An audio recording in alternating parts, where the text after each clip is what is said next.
కొత్త స్టోరీకి స్వాగతం. నిన్నెలా చేరడం. Hyderabad breaking news. నగర శివార్లలో దారుణ హత్య. చనిపోయిన వ్యక్తి ఒక సాఫ్ట్వేర్ ఉద్యోగిగా పోలీసులు గుర్తించారు. హైటెక్ సిటీ అప్రమత్తమైంది. హత్య తాలూకు ఆయుధం కానీ, హంతకుడికి సంబంధించిన ఎలాంటి ఇన్ఫర్మేషన్ కానీ దొరకలేదని క్లోజ్ టీం ఇప్పుడే నిర్ధారించడం జరిగింది. అసలు హత్య ఎలా జరిగిందో కూడా వివరించడానికి పోలీసులు వెనకాడుతున్నారు అంటే పోలీస్ వ్యవస్థ ఎంత నిదానమై ఉన్నదో మనం అర్థం చేసుకోవచ్చు. పోలీసుల పనితీరు మెరుగుపరుచుకోవడానికి, సరైన ట్రైనింగ్ ఇవ్వడానికి ఎన్నో స్వచ్ఛంద సంస్థలు రెడీగా ఉన్నాయని పలువురి అభిప్రాయం అని చివరిలో చమత్కరించింది. అబ్బబ్బబ్బా, పొద్దున్నుంచి ఊదరగొడుతున్నారు బ్రేకింగ్ న్యూస్ అని. ఇంతకీ అసలు విషయం ఎప్పుడు చెప్తారో కానీ అని తన విసుగును ప్రదర్శిస్తూ చపాతీ పిండి కలుపుతుంది ఆ ఇంటి ఇల్లాలు అయిన సుధాచంద్రన్. అప్పుడే కాలింగ్ బిల్ శబ్దానికి కిచెన్ నుండి బయటకు వచ్చి ఆ చపాతీ పిండికి కాస్త ఊపిరి తీసుకునే వెసులుబాటు కల్పించింది ఆ ఇల్లాలు. అబ్బా, ఎంతసేపు బెల్ కొడతారు, వచ్చేదాకా ఆగలేరా అంటూనే డోర్ తీసింది. మమ్మీ, అత్త అంటూ ఇద్దరు యుక్త వయసు ఉన్న ఆడపిల్లలు లోపలికి వచ్చారు.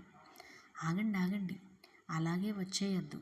ఇంట్లో చిన్న బాబు ఉన్నాడుగా, కాళ్ళు చేతులు కడుక్కొని రండి, ఇన్ఫెక్షన్స్ వస్తుంది మరి అని లోపలికి వెళ్ళింది.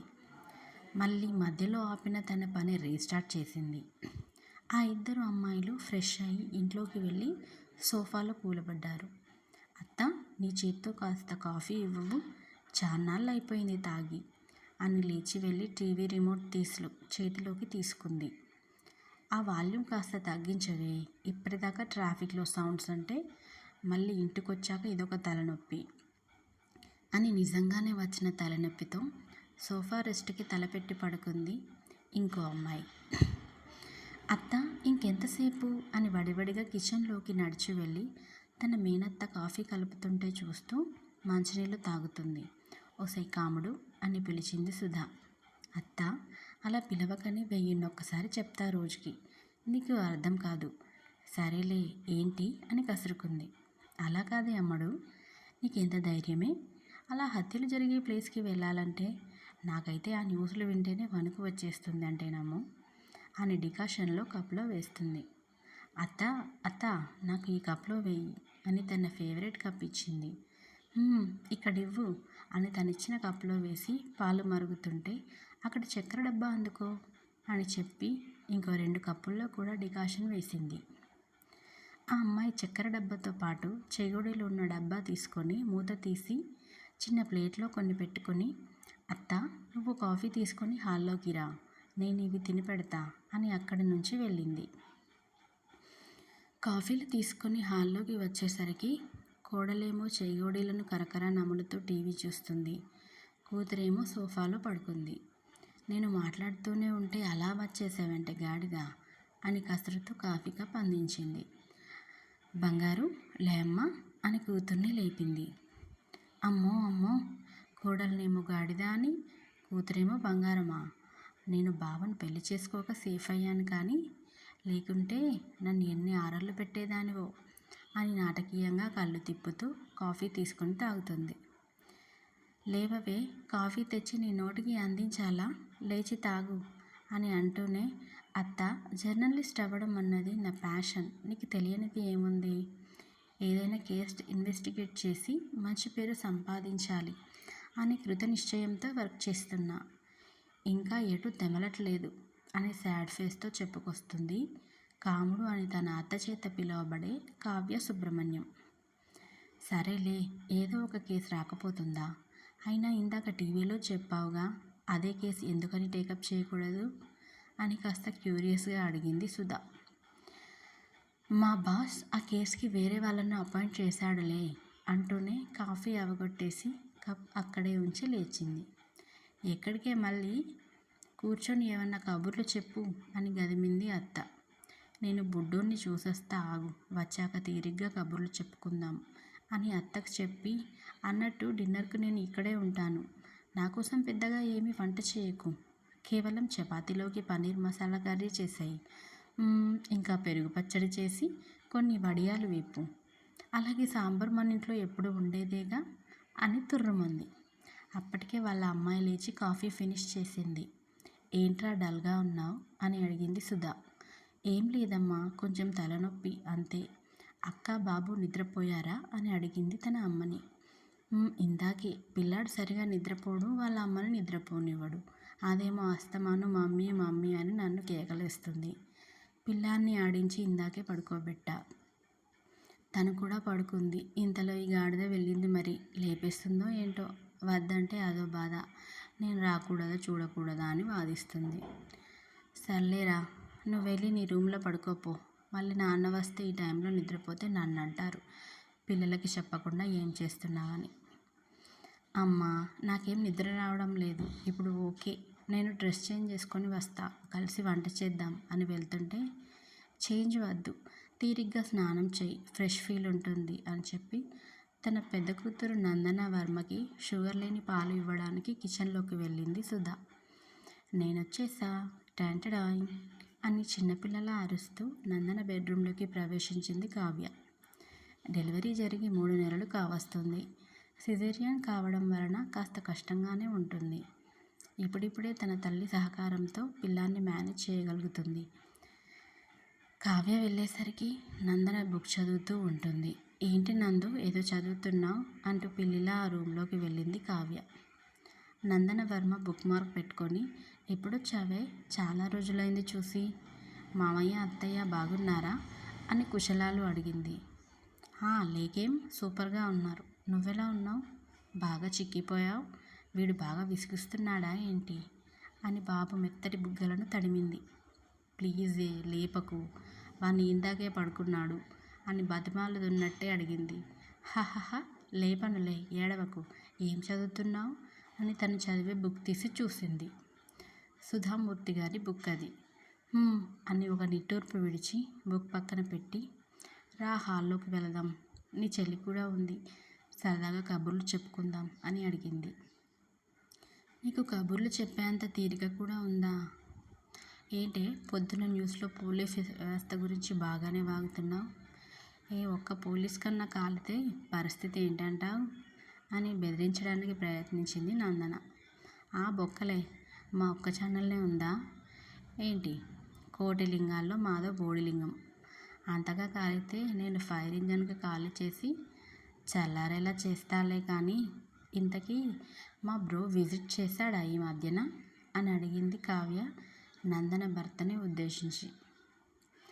ఆయనకి ఈ వారం తీరుబడలేదు, అందుకే రాలేదు. మా మామగారు వచ్చి వెళ్ళారు, బాబుతో టైం స్పెండ్ చేశారు. మాట్లాడుకుంటూనే హాల్లోకి వచ్చి సోఫాలో కూర్చున్నారు కావ్య అలాగే నందన. ఆ టీవీ ఆఫ్ చేసేయి అని చెప్పింది నందు. కావ్య టీవీ ఆఫ్ చేసి కిచెన్లోకి చూసింది. సుధాగారు, కాముడు ఇలారా, నందుకి ఈ పాలేవు అని గ్లాస్ చూపించింది. నీ కూతురు కిచెన్లోకి వస్తే కాళ్ళు అరిగిపోతాయా అనుకుంటూ పాలు తెచ్చి నందుకు ఇచ్చింది.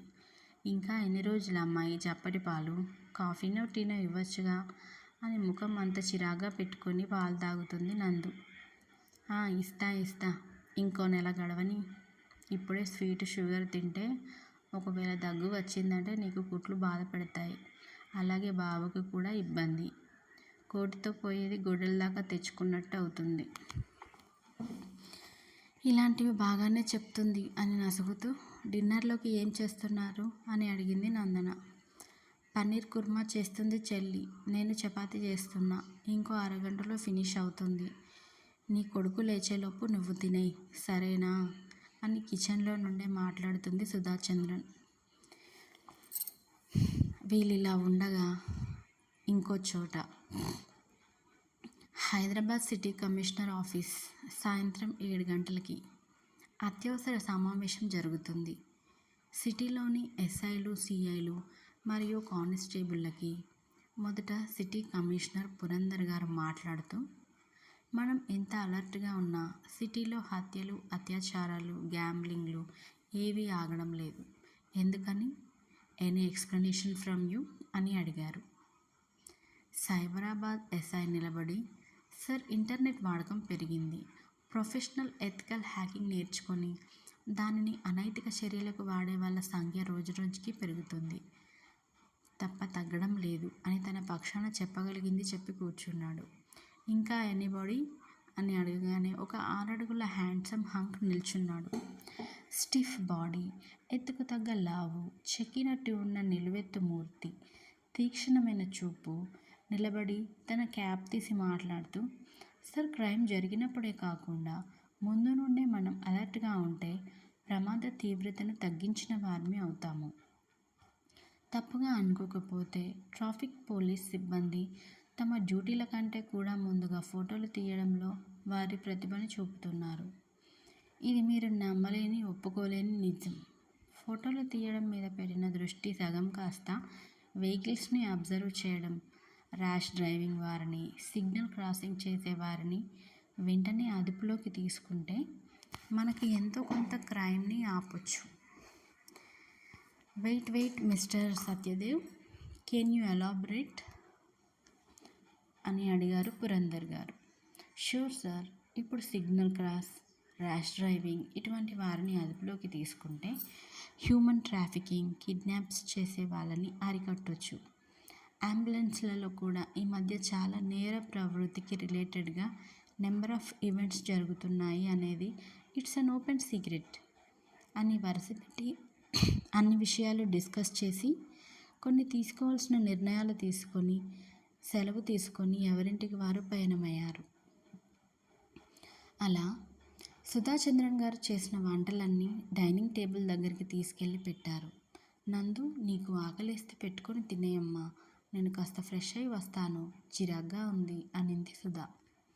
లేదులే మమ్మీ, నేను ఈరోజుకి మీతో పాటే తింటా, బాబు ఎలాగో పడుకున్నాడుగా అని అంటుందో లేదో క్యారమని శబ్దాలు వచ్చాయి.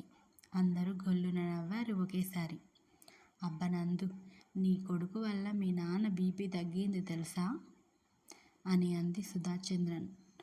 ఇంట్లో చిన్నపిల్లలు ఉంటే ఆ కలే వేరులే అని తను ఫ్రెష్ అవ్వడానికి వెళ్ళింది. నందు వెళ్ళి బాబుని చూసేసరికి వాడు బోర్లా పడడానికి ప్రయత్నం చేస్తున్నాడు. ఓ మై ప్రిన్స్, బోర్లా పడతావా, దా దా దా అని చేతుల్లోకి తీసుకొని బయటకు వచ్చింది. అప్పుడే కాలింగ్ బెల్ శబ్దానికి వెళ్ళి తలుపు తీసింది. ఎదురుగా నందు తండ్రి అయిన శత్రుఘ్న చంద్రన్ ఉన్నారు. హే మై బడ్డీ, హౌ ఆర్ యూ అంటూ బాబుని తీసుకున్నారు ఆయన. నేరుగా వెళ్ళి సోఫాలో కూర్చొని కావ్యని చూసి, ఏంట్రోయ్, ఈరోజు సూర్యుడు ఎటువైపు ఉదయించాడు? ఎంతో బిజీగా ఉండే కావ్య మేడం ఇటువైపు వచ్చారు అని హాస్యమాడారు. దానికి కావ్య ఎలా రిటార్డ్ ఇచ్చింది అంటే, ఆ మాటలకి కూతుర్లు ఇద్దరు నవ్వితే కావ్య తన కళ్ళను చిన్నవిగా చేసి, మావయ్య, మీరు నా పార్టీ ఉండాలి, నన్ను అలా అనకూడదు, లేదంటే నేను బొంగమూతి పెట్టేస్తాను, అలిగేస్తాను అని వచ్చి శత్రుఘ్న గారి పక్కన వచ్చి కూర్చుంది కావ్య. వాళ్ళ ఇద్దరు పిల్లలు నవ్వారు. నిజమేరా, చాలా రోజులు అయిపోయింది చూసి, ఇటుగా రావడమే మానేశావు అని అడిగాడు ఆయన. ఈరోజు కూడా వచ్చేది కాదులే నాన్న అని నందనవర్మ అంటే, నువ్వు నోర్ముయ్యవే అని కావ్య డైలాగ్. చెప్పనివ్వు అని శత్రుగారు. అలా ముగ్గురు జుగల్బందీ ఆడారు. చెల్లికి కనిపించినట్టుంది నాన్న, ఎక్కడో రమ్మంటే వచ్చింది కాబోలు. అంతేనా అన్నట్టు చెల్లిని చూస్తే తన థంబ్ ఫింగర్ చూపించి, నందన చెప్పింది కరెక్ట్ అని ఆమోదించింది సదరు చెల్లెలు.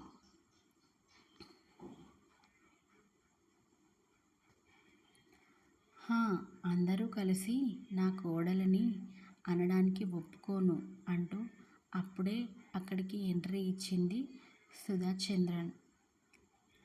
రా అత్త, వీళ్ళని బెదిరించే వాళ్ళు లేక ఎలా పేట్రేగిపోతున్నారో చూడు, నన్నే అంటున్నారు, ఈ సుధాచంద్రన్ మేనకోడలనే అంటున్నారు అంటే వీళ్ళకి ఎన్ని గుండెలు అని ఫ్లోలో చెప్పేసుకుంటూ పోతుంది కావ్య సుబ్రహ్మణ్యన్. హలో పాపా, తగ్గు. ఇదేమి నీ బోడి ఛానల్ కాదు. బరాబరా బర్రెలా వాగకు. మమ్మీ, నీ మేనకోడల్ని కాస్త ఊరుకోమంటావా? లేదంటే ఐ విల్ హ్యాండిల్ హర్ అని అంది నందన వర్మ. అప్పటికే వీళ్ళ అల్లరికి బాగా నవ్వుకుంటున్నారు శత్రుగారు, సుధాగారు. మీకేం ఎన్నైనా అంటారు. నన్ను కోడలుగా చేసుకుంటే ఎక్కడ మీ ఆడపడుచుల ఆరళ్ళు టీవీకి ఎక్కిస్తానని నన్ను బావకి చేసుకోలేదు. ఐ హర్టు అని అంటూ డైనింగ్ టేబుల్ దగ్గరికి వెళ్ళింది కావ్య. ఒసేయ్ ఒసేయ్, ఎవరన్నా వింటే నిజమే అనుకుంటారు. నిన్ను అడిగితే ససేమిరా చేసుకోను అన్నావు కదే, అదేదో అంది ఏంటి నందు ఆ మాట అని పెద్ద కూతుర్ని అడిగింది సుధా. బావ నా టైప్ కాదు అంది మమ్మీ అని చెప్పింది నందన. అమ్మ తల్లి నందన, నీకు చదువు తప్ప అన్నీ మా బాగా గుర్తుంటాయి కదా అని వెక్కిరించింది కావ్య. ఏంటే నోరు లేస్తుంది? మా అన్నను రిజెక్ట్ చేసిందే కాక టైపు గీపు అంటావా? నీకు ఖచ్చితంగా టైపిస్ట్గాడే వస్తాడు చూడు అని తను కూడా డైనింగ్ టేబుల్ దగ్గరికి వెళ్ళింది నందన. చేసుకుంటే ఎవడో ఒకడు వస్తాడు. నాకు అసలు ఆ ఆలోచనే లేదులే అని తను ఏమందో రియలైజ్ అయ్యి చుట్టూ చూసింది కావ్య సుబ్రహ్మణ్యన్. అందరూ నోరు వదిలేసి తన వంకే చూస్తుంటే కొంచెం ఇబ్బందిగా ఫీల్ అయ్యి, గంతకు తగ్గ బొంత ఎవరో వస్తాడులే, ముందు సాపాటు ఆకలి అని కడుపు పట్టుకుంది. నాన్న, మీరు కూడా రండి అని పిలిచింది నందన.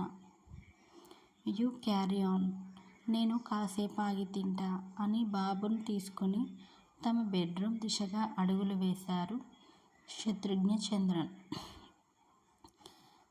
డైనింగ్ టేబుల్ మీద ఉన్న ప్లేట్ తిప్పుకుంటూ, అత్త, మామయ్య ఏమన్నా ఫీల్ అయ్యారా ఏంటి నా మాటల వల్ల అని కాస్త దిగులుగా అడిగింది.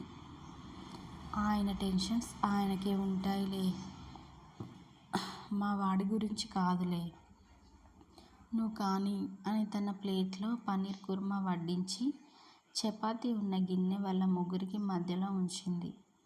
ముగ్గురు ఒకటే ఏజ్ గ్రూప్ కావడం మూలంగా ఏదన్నా డర్టీగా మాట్లాడుకున్నా తను వింటే బాగుండదని, మీరు తినేయండి అని తన భర్త దగ్గరికి వెళ్ళింది సుధా చంద్రన్. అయినా నీకు నోటిదూల బాగా ఉందే నందు, ఉన్న కాడ ఉండవు పెద్ద. మీ అన్న ఏమన్నా నన్నే చేసుకుంటా అన్నాడా? నన్నేమన్నా ప్రేమించాడా? ఏదో పెళ్లి మాటలు అడిగితే నేను నా జవాబు చెప్పా. ఆ బావగాడు అక్కడికే చాలా సంతోషంగా తను ఎవరికీ తెలియదు అనుకొని ప్రేమించిన అమ్మాయిని చేసుకున్నాడు మ్యారేజ్ బ్యూరో సహకారంతో చాలా తెలివిగా. మీకే నంగనాచి తుంగబుర్రలా అన్నీ తెలిసిన తర్వాత కూడా నన్నే టీజ్ చేస్తున్నారు. సిగ్గుండాలి మీకు. పైగా మామయ్య ముందు ఇరికించారు. మా అత్త కడుపులో ఎలా పుట్టారే మీరు? ఒక్కదానికి కూడా మా అత్త సెన్సిటివిటీ రాలేదు అంటూ పన్నీర్ మీద దండయాత్ర చేస్తుంది కావ్య. అంతా తినేయకు, ఇంకా సాంబార్, వడియాలు, మజ్జిగ చారు కూడా ఉంది అని వడియాలు సాంబార్లో నంచుకు తింటుంది నందు చెల్లి. నువ్వు ఉండాల్సిన దానివేనే తల్లి అని.